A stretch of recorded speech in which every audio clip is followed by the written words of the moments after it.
Hello, again to those of you who've already joined some previous sessions, and welcome to this session, STEM Where Next.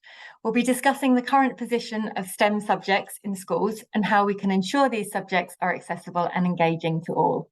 My name is Hannah Stolten and I'm the Chief Executive here at Governors for Schools. We've got a number of speakers joining us today who are passionate about broadening the appeal and inclusivity of science, technology, engineering and maths subjects. So a warm welcome to those speakers. We have Ivana Chalmers, who is joining us from Institute of Physics.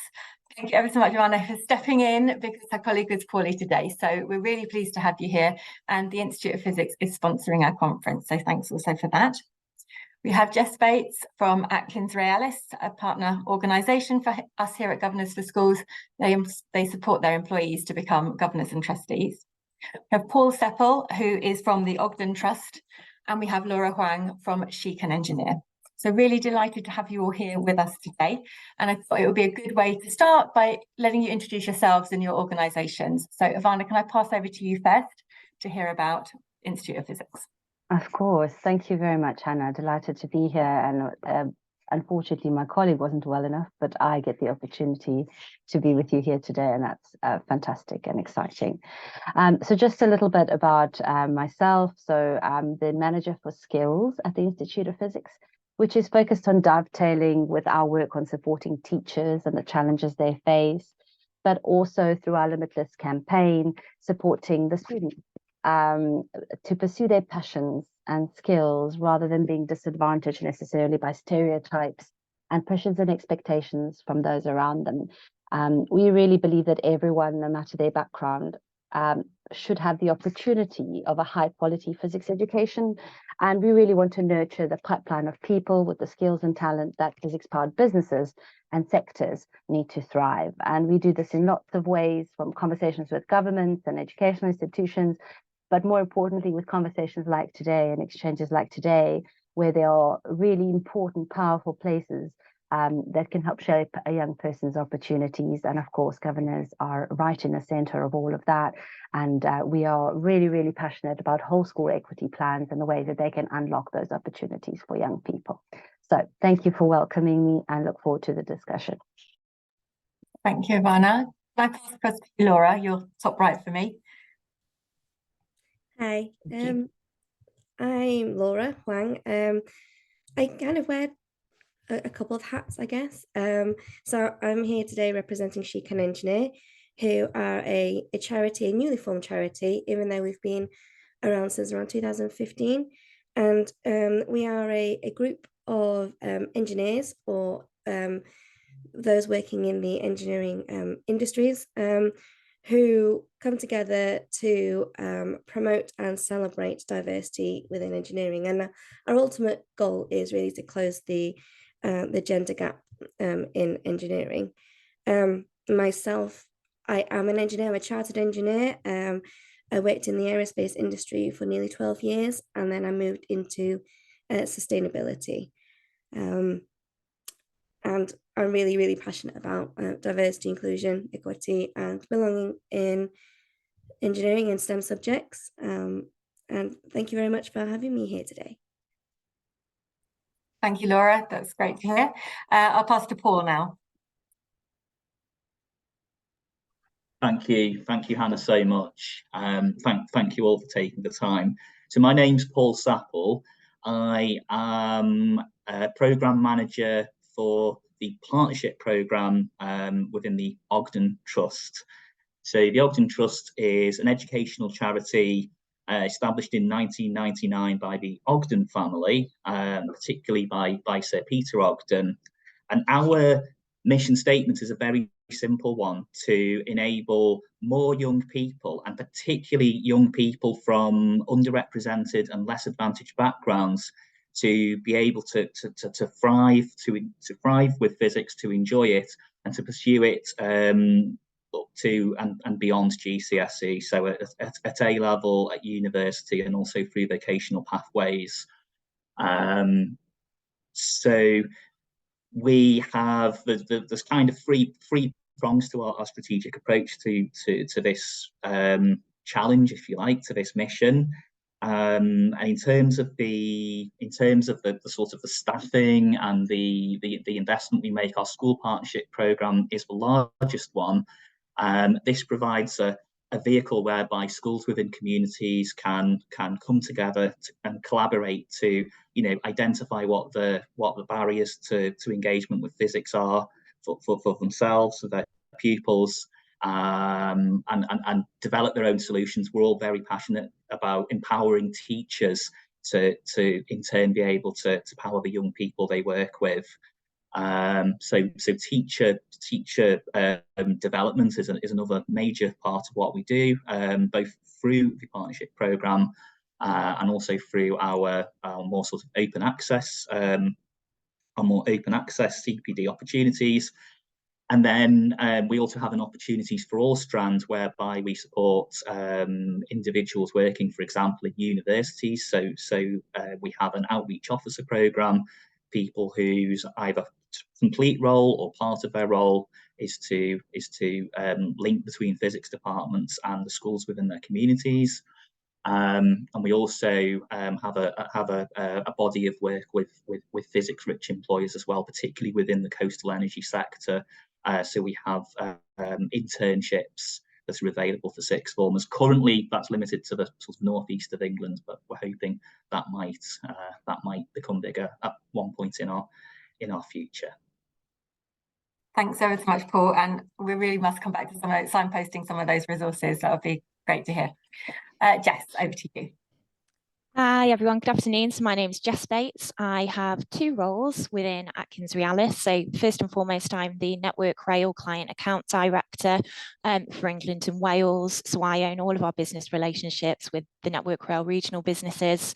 And through that, I sit on a number of industry boards. I go to conferences and panel events all the time, and we discuss vividly the skills and diversity crisis that's not just incumbent in the rail sector, but that's incumbent across all STEM professions, and the impact that is likely to have on the fruition of our infrastructure projects, but not least also the levelling up agenda and the social mobility drive as well.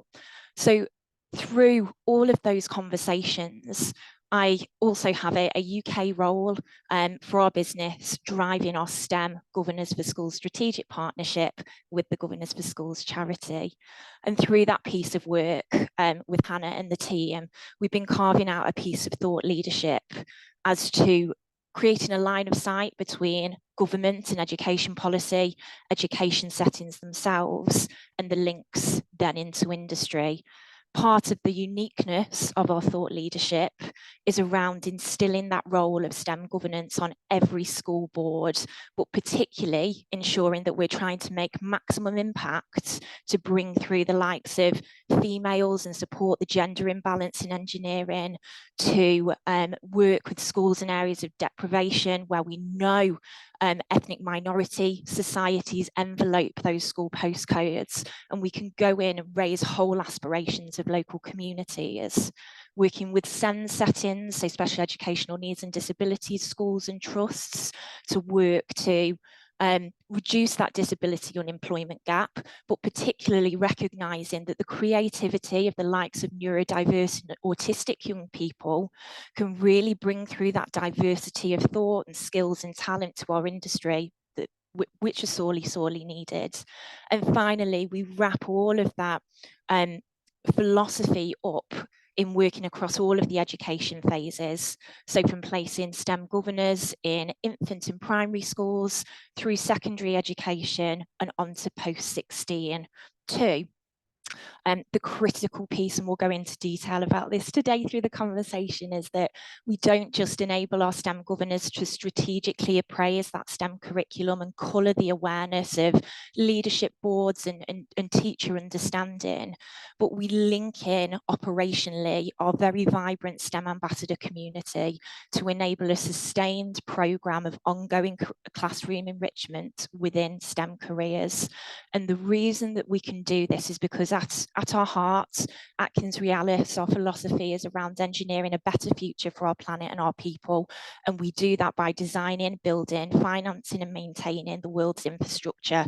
So anything that you see, be it the railway network, the highway network, the drive towards clean energy, hydrogen and nuclear power, environmentalism, digital technologies and robotics, those are all of the spheres that we operate in as an organisation. Excellent. Thank you ever so much, Jess. Lovely. Good overview there of the conversation today. And I think we'll start off just kicking us off by, why should this be on Governor's radar? What makes it important, and why should it be a point of discussion at full governing board meetings, at committee meetings? Why should we be thinking about specifically STEM subjects? And I will pass to Ivana first, as you were the Sure. first. It's a round robin. Here I am. Right, it is, yeah. Thank you. Yes, it's a fantastic question. I think governors are faced with unprecedented challenges in schools, with increasing kind of compliance drivers, and accountability is really being given to schools more so than ever before. So how does one then approach this notion about ensuring that STEM, and that's a broad term, isn't it, really? I mean, there's a lot within that we could unpack, lots of different disciplines, lots of different sciences. We heard a little bit from Laura about engineering's challenges, but if you go down a particular route and looking, for example, at physics, I know Paul will agree with me because they're very passionate about that. Every subject in that space is enabling of a whole host of rich careers. But just as an example, so we did a little piece of work and we learned that, little, I say, I'm underplaying it, but we learned that physics skills, so something that you glean from taking physics at school, can support nearly 2 million jobs in the economy. Now, when you look at the jobs that people are getting when they have physics as part of their repertoire, these are well-paid jobs. So, you know, labor productivity is estimated around 84,000. Now, think about the power of being able to point somebody in a direction where not only their individual life chances are being enabled, but also the broader economy. So the demand for physics skills spans all levels. We did this piece of research that we did. We learned that almost more than half, 53% of those that are required, that are skills gaps in physics-powered business and industry, don't actually require a degree. So there's something about understanding how these different routes can lead people in really productive and well-paid environments in terms of their future life sets, that begins all the way at making choices at school. And that's why governors should care. I mean, we know that 2/3 of physics-related businesses didn't get a chance to do all the investment in R&D that they wanted to because of a skills gap in this country. So there's a huge demand. But how do we get people to pay an interest in STEM sciences, to think about how they can engage with these subjects, and to understand what all the options are, both in the technical and academic sense, and all the different roles? And of course, it's governors that help drive these major cultural pieces of work. And if we're thinking about that as a systemic issue, then we should be thinking about it interfacing through all areas of schools. And that's why we talk about whole school equity. We talk about the policies, the enabling infrastructure, the conversations, the student voice, the choices that they make, and who they're exposed to in making those choices, and how they understand their world, because ultimately it'll be to their benefit. And I know that that's the core value that governors hold. So I'll just pause there, but I think that really makes it a powerful, powerful space. Absolutely. Is there anything you wanted to add as an engineer yourself, Laura? Is there anything else you wanted to add to that? So sometimes I think back to my story, like the beginning of my journey as an engineer, and it started at school. And it started through the teachers, actually. My physics teacher was new to the school when I was doing my A-levels, and that's when you start thinking about what you wanted to do. And I knew I liked sciences and maths, but I didn't really know what I wanted to do with it. And he was the one who suggested engineering, and through this teacher, he brought along something from his previous school called the Engineering Education Scheme, and I went on that, and I really loved it, and that kind of opened my eyes to this world of engineering. So I can only really speak on sort of the engineering side of STEM, because that's where I am. But then we wouldn't have been able to do that had he not done that and gone through and I've not gone through that scheme. And so there's I guess a wider piece on the education of teachers and governors, where there's so many resources out there, loads of schemes like the engineering education scheme. I think that's run by the Engineering Development Trust, where you can tap into all of that, bring it into the schools, and really show the teachers and the students like these are all really viable careers. And also that there's also a perception of STEM subjects being like really hard. And I think that is a huge barrier, because if kids are told it's a really hard subject, then it's going to stick in their heads. And then you have to be brilliant at STEM subjects to be able to go on and be an engineer or be a mathematician or a scientist. And it's like, actually, you don't have to. There's lots of other skills which we don't tap into, we don't show in school, all these like softer skills. And that's what that particular scheme for me did. So yeah, that's why I think it's important. Thank you, Laura. And actually that links really nicely to a comment that we've had from Neil in the chat. Jess, you said that you wanted to answer that question live. Can I pass over to you? What was that, Hannah? The question in I was the just chat? referencing the chat. It fits quite nicely with what Laura was saying about accessing industry, I guess, to enable pupils to really see the future for themselves. Yeah, absolutely. And I think there's such a bespoke role that a governor can play in terms of being able to link in industry. Certainly from our point of view, as Atkins Realis, our breadth, depth, scale and reach means that we feel accountable for leading that charge for change that is so sorely needed to make sure that the industry is going to be fit for the future, and we have the quantum and volume of skills and that diversity of thought of young minds to enable that resilience to take place. But we also know that it's really important to make sure that we are giving every child equal opportunity. And one of the things that we have seen, we've done a lot of consultation with our own STEM ambassador community. We have 400 people across the business that proactively go into schools and deliver careers advice in line with the Gatsby benchmarks. But what we do find is that schools are coming to us very reactively and saying, we understand STEM is a hot topic. We understand its importance and the opportunities it can bring to our young people. But yet they come to us and say, please, can we have a group of people to come in and talk about the ambiguous sort of homogenous lump of STEM in 3 days. And really there's an innate challenge with that in terms of our people do not understand the Ofsted report findings, for example. They don't understand the direction of travel of the school objectives, where the improvement areas and opportunities lie. So it's really important that through the lens of a STEM governor, that person has a fantastic opportunity to get to understand that, for example, in the Ofsted reports, there might have been a narrative around English language proficiency and the need to increase literacy or the uptake of early years reading in primary schools. Now, as an industry, what can we do about that? Well, because the governor has that level of intelligence and insights, industry can then link in physical resources to help really drive educational attainment in that area.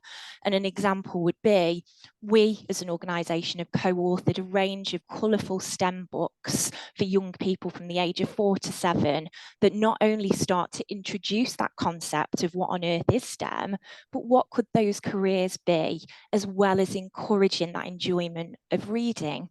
So I guess in terms of the opportunity to link governors and that STEM journey, there's a coherence there that has never existed in industry before. And I know Laura mentioned that industry is brilliant in terms of there are libraries of collateral that exist.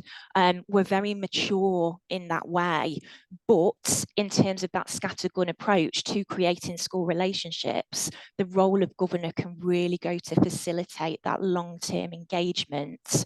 And for the first time ever, organisations and schools will be able to recognise the return on investment for welcoming in those people to have those strategic conversations, and the impact on every child's life as well. Thanks, Jess. Yeah, the comment from Neil was around the Allies programme initiated by HS2, and I think that's exactly it. As governors, we can sort of point schools in the direction of resources that they maybe aren't aware of or aren't taking advantage of. So that's really, really useful. Paul, was there anything you wanted to add? Yeah, wow, what interesting, really interesting insights and rich thoughts we've had so far. And I found myself resonating a lot with Laura's experience being a student at school. It was actually my chemistry teacher who completely inspired me about just how wonderfully fascinating science, and actually in particular for me physics was. And the idea that what I was looking at in a test tube, sort of mixing colourful chemicals together, could somehow be underpinned and approached using the same methodology that we might apply when we look into space at a star, for example. It just, at 14, that absolutely blew my mind. And I think what was so powerful for me about that teacher's approach to lessons that was not replicated or had not been replicated in my schooling prior to that was the freedom to go and find out. Say what happens if, what's the answer? Well, we'll go and find out. Why don't you go and devise an experiment and see if you can work the answer out yourself, rather than just telling you to look in a book or telling you that that's not on the syllabus. So that for me was really, really powerful. But whilst Laura was talking, I was also thinking about how in schools where I think in schools where there's a really strong community of practice around science today, I do have the sense that often that hinges on maybe just one or two very, very, very passionate people within the school. So I suppose if you look at the Ofsted report, the science subject review that came out in February of this year, it talks about a lot of things, but some of that sort of unevenness in terms of in terms of the approaches and perhaps the quality as you go from school to school to school. And of course, schools are their own individual microsystems, aren't they, in their own communities with their own challenges and their own contexts. And it's all down to people. So people who are old enough to remember when Depeche Mode were in the charts, people are people. So I think, yeah, and I think as governors, it's just really important for us to remember that how sort of important that passion we have within our teachers is, but just how overpressed and overstretched they actually are, and for that individual to be able to turn around at 3:30 in the afternoon when someone says, well, who cares about F equals KX or Ohm's law, and to then be able to actually articulate an intelligible answer that links to that pupil's experiences and the global challenges that other speakers have alluded to, and the vast array of contemporary careers and jobs that don't even exist yet that will exist in 10 years' time. I think it's really incumbent on us as governors to be that helping hand. One observation I make talking to a lot of schools sort of across England is that sometimes there's a bit of, I think sometimes the definition of job role for governance can be a little bit limiting. So I've spoken to so many teachers who will say, well, I've been science lead at my school for 5 years or 6 years, and I I still haven't met my governors yet. I still haven't met my science governor. And I thought that was quite shocking and profound. But then I suppose, you know, I don't have academically credible data to back it up, but I've heard that sort of sentiment repeated and lots and lots of times, and from people who are able to sort of, you know, talk on behalf of entire regions. So I think there's that, yeah, that view of getting involved and being that genuine friendly support, because I think sometimes there's a fear factor that works the other way, and you know, there's a sense that oh governors are coming to talk to me, or you know, I must have done something wrong. And again, that blew my mind, because the school where I've been a governor for 8 years, we're such an integrated part of the school community. We're almost a part of the furniture. But that seems to be an area for development in some situations. So I just think having that at the back of one's mind. Sure. I think there's lots we can signpost, but I would say speak to your head of department, speak to your science lead, ask what they want, and you know, yeah, be involved. So I get huge pleasure, for example, from interviewing our students. We give each of our students in the school where I'm the governor a careers interview in year 9 to help them to sort of sense check their GCSE choices. Can we come back to that afterwards, because I think that's an area that we wanted to dig into. Ivana, you've got your hand up. Yes, I just thought I also wanted to say that both what Jess and Laura and of course Paul picked up on the way that this resonates is, what can I as governor really go to around and do tomorrow? What can I do tomorrow? Because I think the bottom line really is that there is a kind of relationship between governors and schools that is designed so that there's oversight and accountability, but also support and encouragement. And those things can sometimes be a little bit of tension when you're under high pressures. And so one of the things I would just say, just teasing out what others have said and what resonated with me, is just to ask the question of, you know, do we have the kind of science provision we want for our school? What are the questions that our students have about their future and their options? Where do we see exposure, and how should it be steered so that it aligns with those schools' core values? Jess was saying, we know our schools the best, and so what do our schools need? And as governors, I think it's just asking the question and having the conversation. That's always the seed to sow. So I just wanted to draw that out, because I think something tangible that you can go to your community with is always sort of quite a nice way to begin that. I think they were great examples of questions that we could be asking around the board table as well. You know, absolutely asking those questions, I can see being really helpful. We touched on it, and we had a couple of questions around Key Stage 2 and primary schools. We had Beth from the Institute of Physics speak this morning, and she said that at age 7, children are making those preconceptions about what careers are open to them. What should we be doing about encouraging STEM in primary schools and sort of really starting young? Why is that really important? And how can maybe we should be seeing if we're going around doing a monitoring visit or a learning walk as governors? What should we be really looking for in primary schools? Laura, did you want to answer that one? I think I typed in the wrong chat, but it's fine. So again, from my personal experience, so answering one of the questions here about the memories, what STEM meant to me in my Key Stage 2 learning, it was stuff that was when we got involved with other schools, and we had things like science competitions and things, and school trips, and more like interactive type of activities. So like Paul was saying about being in chemistry and looking at those test tubes, perhaps in Key Stage 2 you wouldn't have those sorts of experiments with the kids with the chemicals, but there are other things that you can show them. And there was one, I can't remember if it was called what age range it was, but we had one called papercut physics, and that sort of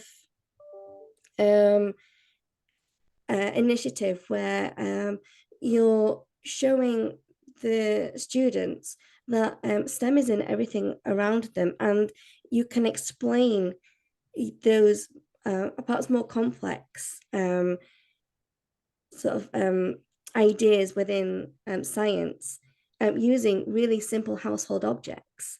And I think it's one of those things where you're like, it brings it home, it makes it real. It's not something that's in a textbook and you're just reading it and you think, oh, that's too hard for me.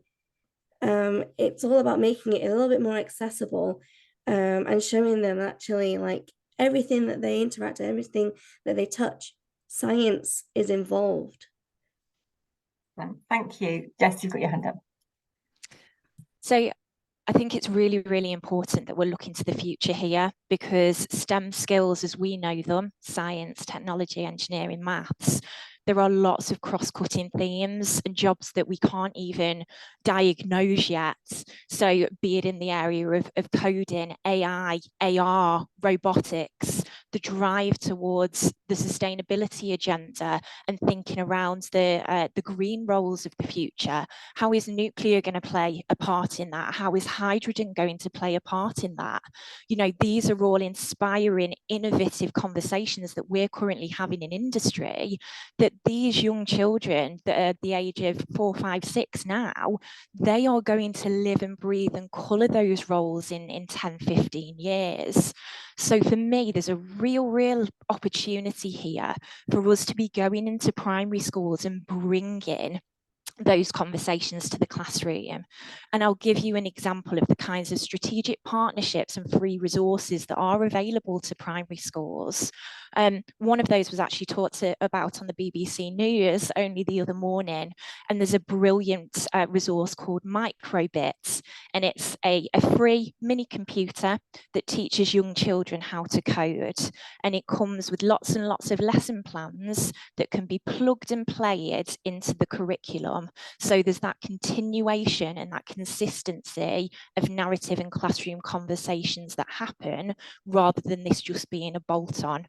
So we deliver that as part of our national curriculum in Atkins Realis to all of our schools to make sure there's an ecosystem approach, and that these pockets of brilliance that are happening can be accessible to children everywhere, regardless of their, I guess, that where they live within the country and regardless of their backgrounds. So for me, that's incredibly important. The teachers play a huge role in this, regardless of stage of education, as we've all alluded to today.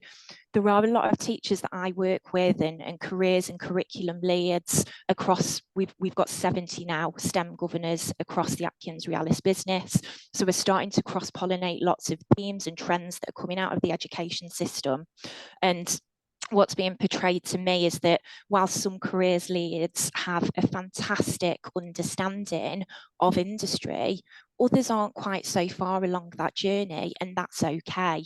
And that's why there's a real opportunity to synergize that educating educators piece, to ensure that teachers understands how their subject, maths for example, is going to translate into the real world.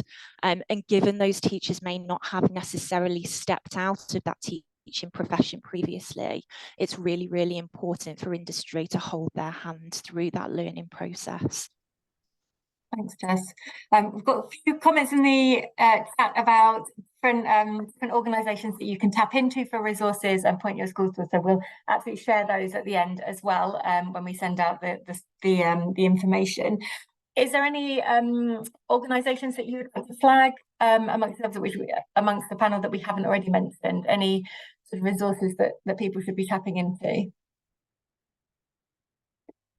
Any others that you wanted to mention? I think kind of just recognising that we can probably share a library of resources, because they exist in pockets everywhere. So maybe let's signpost after this. Yeah. Excellent.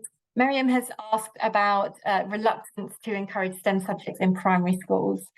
Is that something that you've encountered or not really? Do you want me to answer it? I feel like I'm doing quite a bit of talking. I'll make it quick. So of those 70 governors that we currently have, about 30 have been placed in primary schools. And what we're actually finding is no, there's absolutely no reluctance. There's actually a really proactive relationship that's developing across that community of primary schools. I think just out of the sheer fact that we are bringing a new conversation, and it's refreshing, and there is that thirst to embed the STEM conversation within the curriculum. So absolutely not. It's really refreshing to see. Good to hear. What questions then should we be asking? I know, Ivana, you came up with a couple there before. What questions we should be asking in governing board meetings or committee meetings, or maybe even when we're sort of walking around the school? What sort of questions and what should we be seeing as governors to show good practice? Me again, huh? Yeah. I'm just checking that it's me again. Yeah. Absolutely, so important. And as somebody said in the Q&A, there's a real time factor to this. So the touch points at which we're able to talk, both as governing bodies, but even in the subcommittees, and then depending on the size and scope of your remit and the head and that environment, it can be quite challenging. There's something about going back to the chair and the head and saying, what's the priorities, what's the strategy, what's the next period need to look like? And there's a real resource and time squeeze.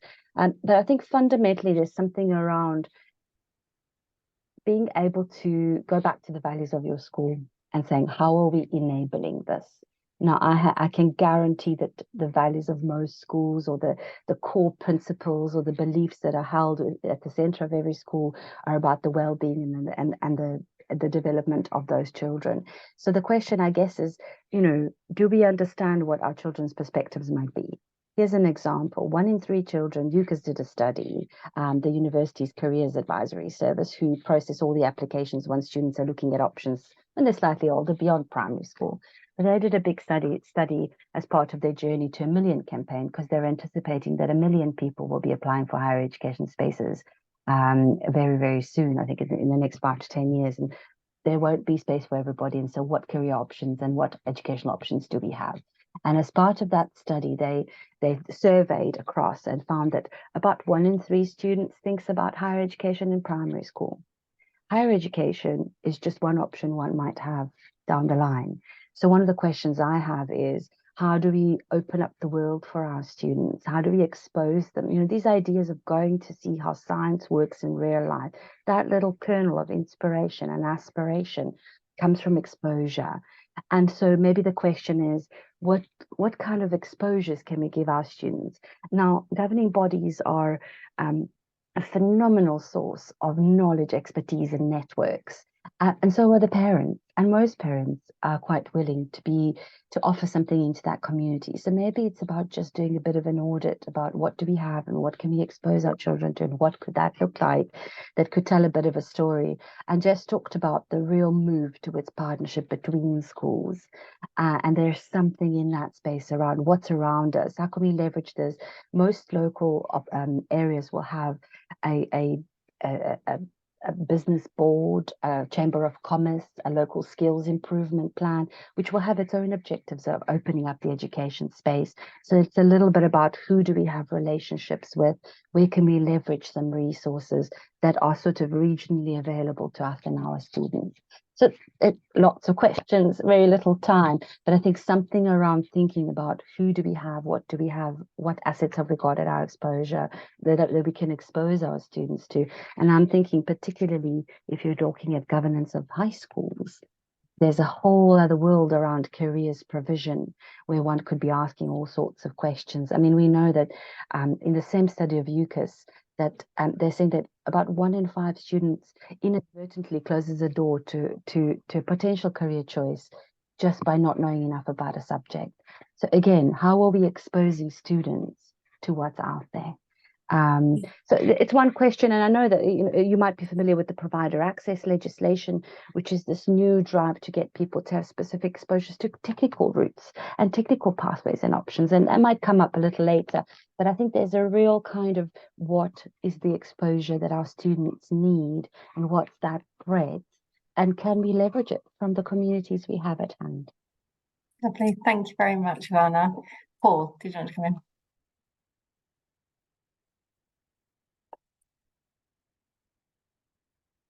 Oh, you're still on mute, Paul. Sorry about that. I think Ivana made some really valuable comments there, and I was particularly thinking, and I really wanted to draw out just that value. I think in terms of making sure that you're actively involving students in the brokering of these questions, and you are capturing student voice from a representative population across the school. I just thought that point needs to be, perhaps just made super explicitly clear, because it's so powerful. Some of the misconceptions that students harbor towards STEM, and I don't just mean misconceptions in that they don't understand the kinetic model of gases or something like that, but misconceptions, for example, about careers and access to higher education. I can't go to university because I can't afford it, is one that I hear so many times when I'm meeting with pupils in the school where I'm a governor in Merseyside. So having that direct feedback from pupils, I think, is really empowering to then be able to highlight those issues so that they're being addressed in the classroom in a sensitive but a head-on way. Because it would just absolutely break my heart to think that some of our pupils would be missing out on those opportunities because somebody at home has perhaps said, oh no, you'll be in debt for the rest of your life, etc. And it's also a great way to sort of interrogate how accessible the students are finding the curriculum. Is it relevant to them? Is it accessible? So the school where I'm a governor, 20% and growing of our pupils have English as an additional language. So I think being able to make sure that their perspectives are being taken into account is really important, and that's something that I think's been perhaps within my own practice, that's been a body of work to make sure there's that representation in pupil voice. And being able to ask them, is the curriculum locally relevant? Are they seeing sort of mirrors perhaps over doorways? Are they seeing role models like themselves? Is the curriculum suitably designed to challenge some of the sort of diversity stereotypes, particularly within subjects like physics? I think that pupil voice is so key, isn't it? Yeah. Hearing from them. Yes, absolutely. Yeah, so I wanted to sort of just highlight that, and getting parents in as well, getting ex-students in, because one of the things that used to blow my mind at school, I'm only talking from my experience, but it's conveyed to me that this is still a wider thing, is you learn about careers that are thousands of miles away in really exotic sunny countries that seem really inaccessible and unobtainable. I had no idea when I was 15 that how many times have I gone past an astrophysics research institute sort of on my way into the shops. I didn't know it was there. I didn't know it was there till I was at university. It's knowing. I think it's about linking the curriculum to the career opportunities and showcasing to kids that it's great to aspire to go anywhere in the world and be a citizen of the world, but for them to understand that it's there in your little hometown as well. It's not all in far-flung locations, and it's by people that look like you too. Excellent. Well, you touched on it there, the sort of the pathways into a career in engineering or STEM, and I know, Ivana, you said that many of the careers don't require a degree or higher education. What other pathways are there that we should be thinking about as governors, that we should be making sure that are on people's radars, especially thinking about the gaps with benchmarks and having a career link governor in secondary schools as is required? Jess. So I'm really passionate about this, boosting diverse routes into employment and into our industry. one of the recommendations that I give to special educational needs and disability settings is the supported internship route as almost a pre-apprenticeship programme. So what that actually does is it enables the development of life and functional skills for disabled young people, as well as helping them integrate into the workplace and supporting that transition, which we know can be quite a challenge for the likes of neurodiverse young people too.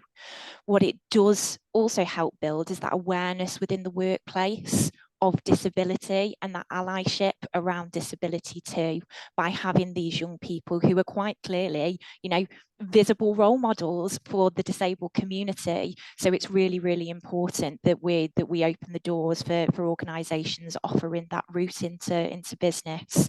The other thing about a supported internship is that it can last anywhere between 12 and 18 months. So it is a long-term programme of transition into employment. And then beyond that, if the young people have felt that, yes, this is the right route for them, they can actually step into a fully fledged apprenticeship, and then that can see them through onto their chosen career. So for me, it's a fantastic opportunity to help nurture that pool of talent. Lovely, thank you, Jess. Ivana. Make sure I unmute myself so that I don't get going. Thank you. Yes, such an important question. And I think there's something to be recognized around the route to teaching requiring a degree, that then means that the perspectives of those in the classroom are inherently more familiar with what a degree route would look like. And so that statistic about 1 in 3 students in primary schools being aware of higher education options probably comes from family circumstances, but also from the circumstances of their teachers, just knowing how to use language around degrees and what that means, and being able to talk about themselves and their career opportunities. And other exposures to individuals in people's lives, of course, mostly shape this. But we know statistically that students from underserved and underrepresented communities are far more likely to consider technical pathways. So there's something around the inherent, slightly sort of social class imbued stereotype in this space, which is hugely problematic because, for example, Jess mentioned apprenticeships. You have apprenticeships all the way from level 2 to level 7. So you can do a degree apprenticeships and never have to go to uni and have a degree at the end of it. So really there is something around just having that information at your fingertips. You mentioned governors who are careers orientated. There's something of a champion role in that space, somebody who just allows themselves to have the space and time and speciality to delve a little broader into what's out there. So, for example, governors of all different walks of life. We talked about age, we talked about professional background, but those who didn't necessarily have a degree might be something of a target for our recruitment rounds in the future. As the manager for skills at IOP, one of my areas is to figure out how to plug the physics-powered business skills gap with technical pathways and qualifications and technical roles, and thinking about things like T-levels. So all sorts of tricky territory broaching this brand new qualification. In fact, people who are on the ground teaching it sometimes don't know enough about its options. However, a major part of it is being inside of an industry or work experience placement. And we know how powerful that can be in shaping what we do and don't want to do as young people. Sometimes having a negative experience in a work placement space actually teaches you about what you do and don't want to do. And that's also a valuable way of thinking about it. So it's that notion of exposure. There's a liaison space around how we enable young people to walk towards technical routes that don't feel scary, that don't class them as sort of a lower class option. And that's all stereotypes. That is really not the reality. Not everybody's cut out to become a physicist. I'm not one. And here I am at the Institute of Physics. Paul probably is one. But and I know Laura did it for sure.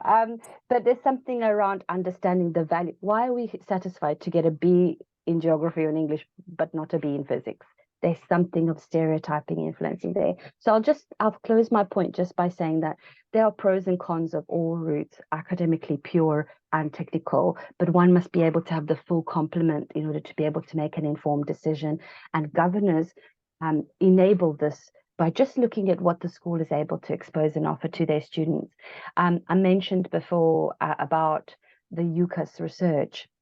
Two things that really stood out for me was that despite the fact that there's a legal requirement, there's a provider access legislation that students have exposure to technical routes and pathways, at least 6 instances of this are required by law. 1/3 of students surveyed in the last year didn't know what an apprenticeship really was. There's a gap there. And secondly, I think there's something around making sure we have a diverse group of people going into all options out there. Fundamentally, it's not just more people in STEM, it's lots of different people in STEM and other areas too. It's not just about STEM, but these diversity issues we're having down the pipeline all come back to schooling and all come back to that framing early on about what it is and isn't a choice for me. I mean, if this was a statistic I'll leave you with that they shared with me at UCAS, is if every university accepted 17 extra disadvantaged students from underserved, underrepresented communities, the gap between the most prestigious and least prestigious universities due to access would close in a decade.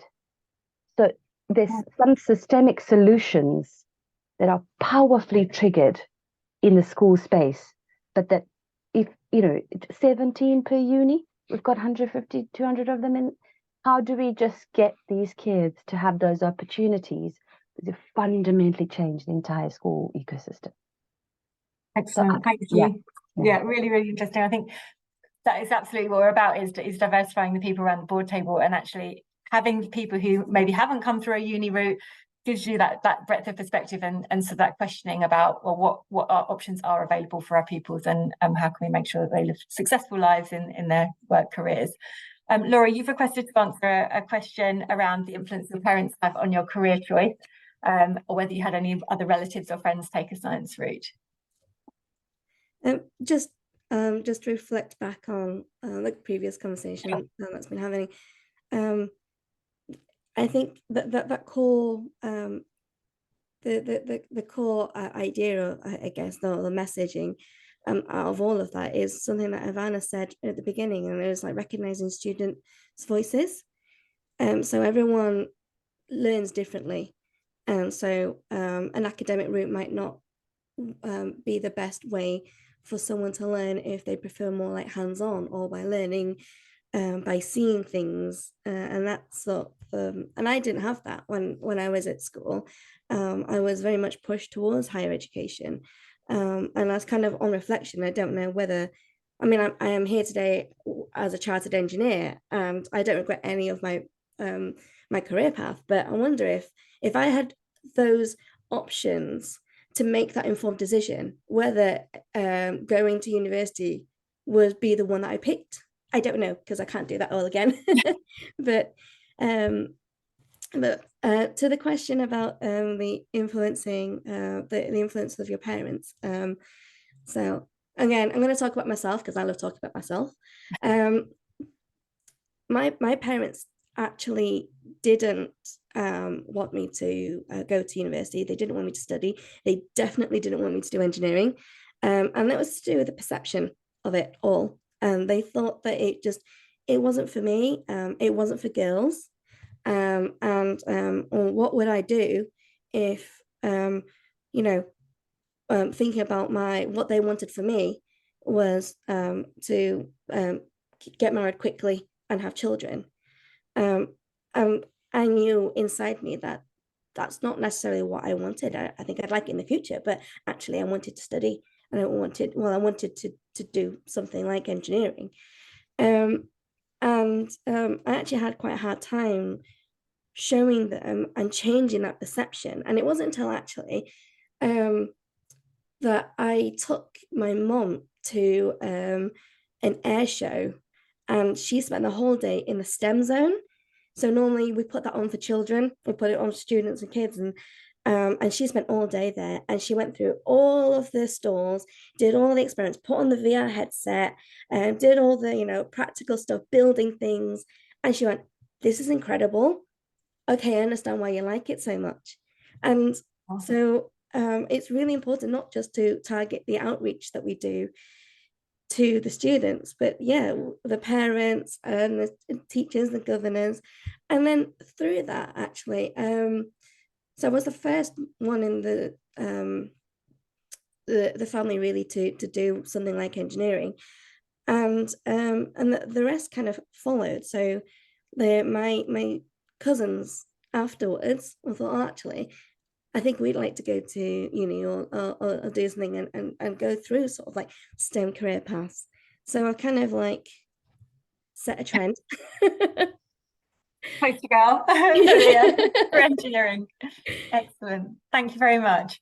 We are running out of time. I don't know whether we just go around quickly and any last points that you would make for school leaders and governors around how to make sure that their STEM provision is as inclusive as we want it to be, and ensuring that we're reaching the students that we really want to reach and making sure that we're putting that across. We literally have 2 minutes. So I'll start with you, Jess, and then quickly go around. Linking in with industry. So you can't be what you can't see. And I think it's incredibly important to make sure that there is a line of sight to a stable careers programme. I have dropped in the chat what the 8 Gatsby benchmarks are that will help really drive the insight and the intelligence that you need to get from your school to be able to narrate their current position and how they can evolve and progress.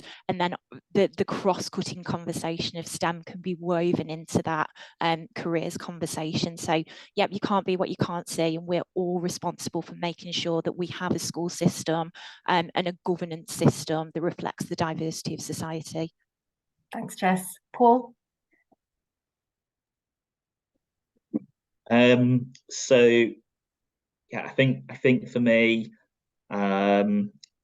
if the question is those kind of tips for school leaders to make STEM provision more inclusive, I think all of the things we talked about this morning and this afternoon, I think, talk to those students. I think they are, for me, they're the biggest stakeholders in their educational journey.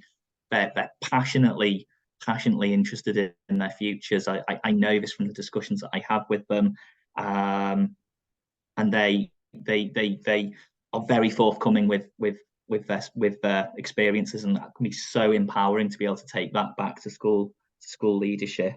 And I think as well, I would say, be outward looking. Embrace opportunities to collaborate and work with other people, other organisations. So whether that's working, if you're a high school, working with primary schools, to do a job of work around transition, what we know is an area for development in a lot of cases. Whether it's getting on board with the offers from local companies, from industry, or indeed, looking at the educational charities and what they have to offer too. And I could say so much more, but I know I want to collect those, and we're on last minute. So, Pastor Ivana. I think just for me, it's just have the conversation.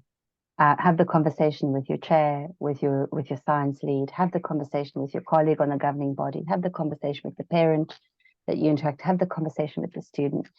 That is the starter of all. If all this feels like too far a distance to travel, just have a conversation to begin with. Thank you. And Laura, finally. It's not really much to add to that because I agree with all those things.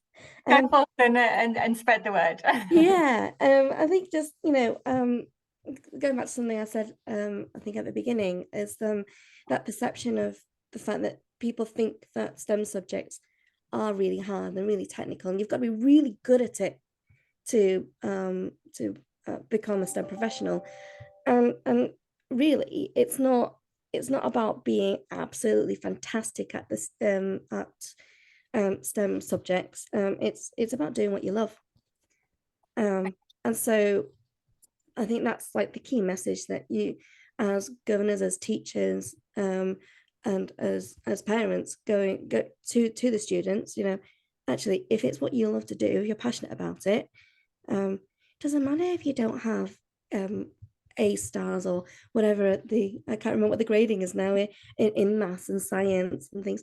You don't have to have fantastic grades. You don't have to get 100% in all of them to become an engineer or a scientist. Just, if you love it, go do it. I think that's really key, that there is such a breadth of opportunity across the sector, and it's not just for people with PhDs and beyond.